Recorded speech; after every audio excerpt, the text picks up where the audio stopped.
Function വ്ളോഗിൻ്റെ ഒക്കെ ഇടയ്ക്ക് ഒരു നോർമൽ ഡേ വ്ളോഗാണിത്. നമ്മുടെ പുതിയ വീട്ടിലെ ആദ്യത്തെ ഗണേശ് ചതുർത്ഥി വ്ളോഗാണ്. ഇല്ലാത്തതുകൊണ്ട് അങ്ങ് പൂജയൊക്കെ വെക്കാനുള്ള ഒരു മൂഡില്ല. പിന്നെ പുതിയ വീട് വെച്ചിട്ട് ആദ്യമായിട്ട് വരുന്ന ഒരു ഗണേശ് ചതുർത്ഥി, അപ്പൊ പിന്നെ അതങ്ങ് പൊളിക്കാന്ന് വിചാരിച്ച്. ഈവനിങ് 7:30 ഇന്ത്യൻ ടൈം വരെ എനിക്ക് വർക്കുണ്ട്. അപ്പൊ അത് കഴിഞ്ഞിട്ടാണ് പൂജ വയ്പ്പും കുഴക്കട്ട ഉണ്ടാക്കലും ഒക്കെ ചെയ്തത്. ആ ഒരു ട്രഡീഷണൽ കുഴക്കട്ട ചെയ്യാനുള്ള സമയമില്ലായിരുന്നു. തമിഴില് പാൽ കുഴക്കട്ട എന്ന് പറയും, അതാണ് ഇത്തവണ ചെയ്തത്.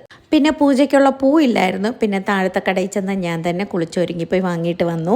തൽക്കാലം പുതിയ വീട്ടിൽ പൂജ റൂം എന്ന് പറഞ്ഞൊരു സെറ്റപ്പ് ഇല്ല. കുറച്ച് ഫർണിച്ചർ പരിപാടിയൊക്കെ അങ്ങ് ചെയ്യാനുണ്ട്. ആ പണിയൊക്കെ നടക്കണമെങ്കിൽ കെട്ടിയോൻ ഇവിടെ ഉണ്ടാവണം, എന്നാലേ അതങ്ങ് ശരിയാവുള്ളൂ. തൽക്കാലം കിച്ചണിൽ ഒരു കുഞ്ഞ് ഷെൽഫിലാണ് ഞാൻ ഈ പൂജ റൂം പോലെ സെറ്റപ്പ് ചെയ്ത് വെച്ചേക്കുന്നത്. അവിടെ തന്നെ തവണ പൂജയും വെച്ചത്. തട്ടിക്കൂട്ടൽ പരിപാടിയാണെങ്കിലും പൂജ കഴിഞ്ഞപ്പോൾ മനസ്സ് നിറഞ്ഞിരുന്നു. പിന്നെ പ്രസാദമൊക്കെ കൊണ്ടുപോയി അമ്മായിയപ്പനും അമ്മായിയമ്മയ്ക്കും ഒക്കെ കൊടുത്തു കഴിഞ്ഞിട്ട് ഞാനും സെതുക്കുട്ടനും കൂടെ അങ്ങ് തട്ടി. ഈ വീഡിയോ ഇഷ്ടപ്പെട്ടെങ്കിൽ ലൈക്ക് ചെയ്യുക, ചാനൽ മറക്കാതെ സബ്സ്ക്രൈബ് ചെയ്യുക.